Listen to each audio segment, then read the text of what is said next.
Terima kasih atas kesempatan yang diberikan. Perkenalkan, nama saya Missy Julia Kabahing, NIM 21303016.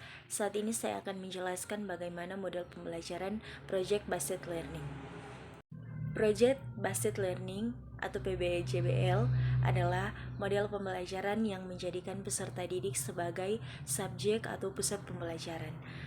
Menitip beratkan proses belajar yang memiliki hasil akhir berupa produk. Artinya, peserta didik diberi kebebasan untuk menentukan aktivitas belajarnya sendiri.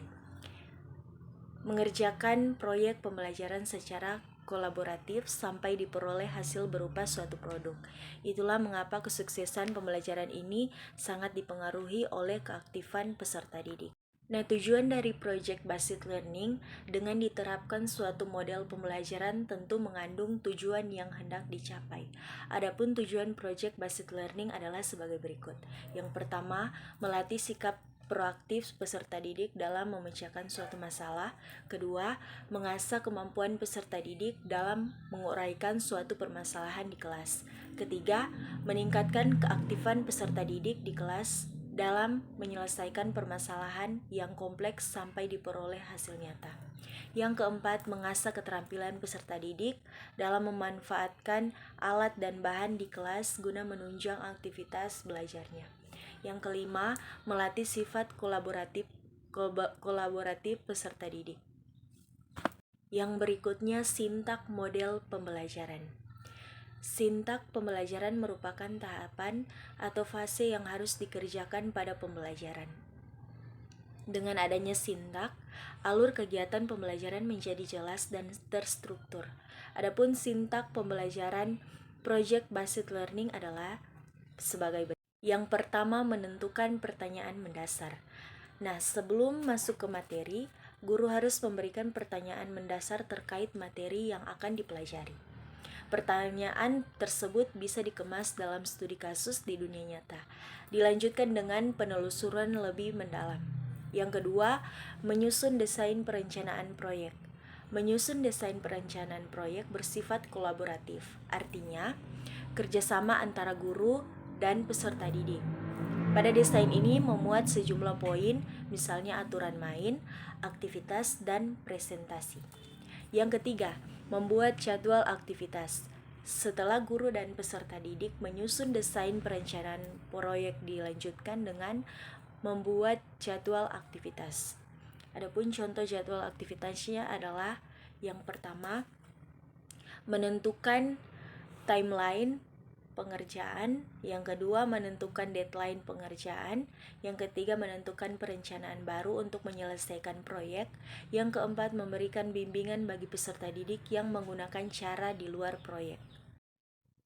Yang berikutnya contoh Project Based Learning. Contohnya kompetensi dasar. 3,10 menerapkan konsep bioteknologi dan perannya dalam kehidupan manusia. 4,10 membuat salah satu produk bioteknologi konvensional yang ada di lingkungan sekitar. Penentuan pertanyaan mendasar. Peserta didik diberikan gambaran tentang bioteknologi dalam kehidupan.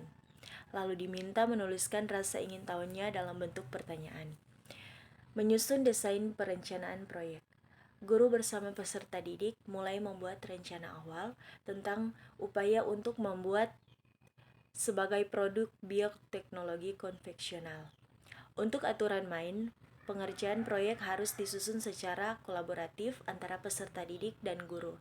Misalnya bahan yang digunakan, lamanya waktu pengerjaan, dan proyek dilakukan individu atau kelompok. Membuat jadwal aktivitas. Jadwal disusun oleh peserta didik agar proyek tersebut bisa selesai tepat waktu. Nah, contohnya jadwal rencana aktivitas. 1-3 November, Bapak dan Ibu mengirimkan tugas. 4-7 November, siswa memahami kerangka proyek dan memulai perencanaan. 8-10 November, sesi diskusi. Siswa mengerjakan proyek, misalnya 11-18 November, mempelajari peran bioteknologi dalam kehidupan beserta cara untuk membuatnya. Yang kedua, mempelajari mekanisme fermentasi pada tape. Yang ketiga, studi literatur dalam berbagai sumber, baik buku pelajaran, jurnal, website, dan sebagainya. 19-21 November, Bapak dan Ibu mengawasi pelaksanaan proyek. Siswa masuk ke tahap penyelesaian proyek. Seperti 22-29 November, mencatat atau mendokumentasikan setiap proses yang dilakukan. Yang kedua, menguji tape yang dihasilkan dengan cara mencicipinya. Yang ketiga, membuat laporan hasil pembuatan tape. Subscribe to my channel.